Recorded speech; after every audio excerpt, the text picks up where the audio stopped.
आना, एल्सा। सोने का टाइम हो गया। ओ बेचारी राजकुमारी बेताल के जाल में फंस गई है। ऐसा जल्दी से एक राजकुमार बनाओ।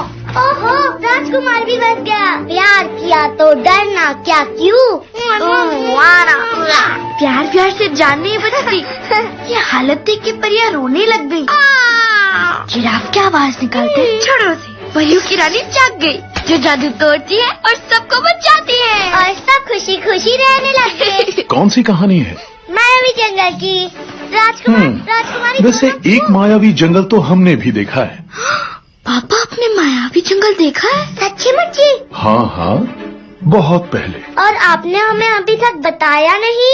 क्या आप दोनों वो कहानी अभी सुनना चाहते हैं? बताइए अभी। बताना जरूरी है। हमारे ख्याल से है।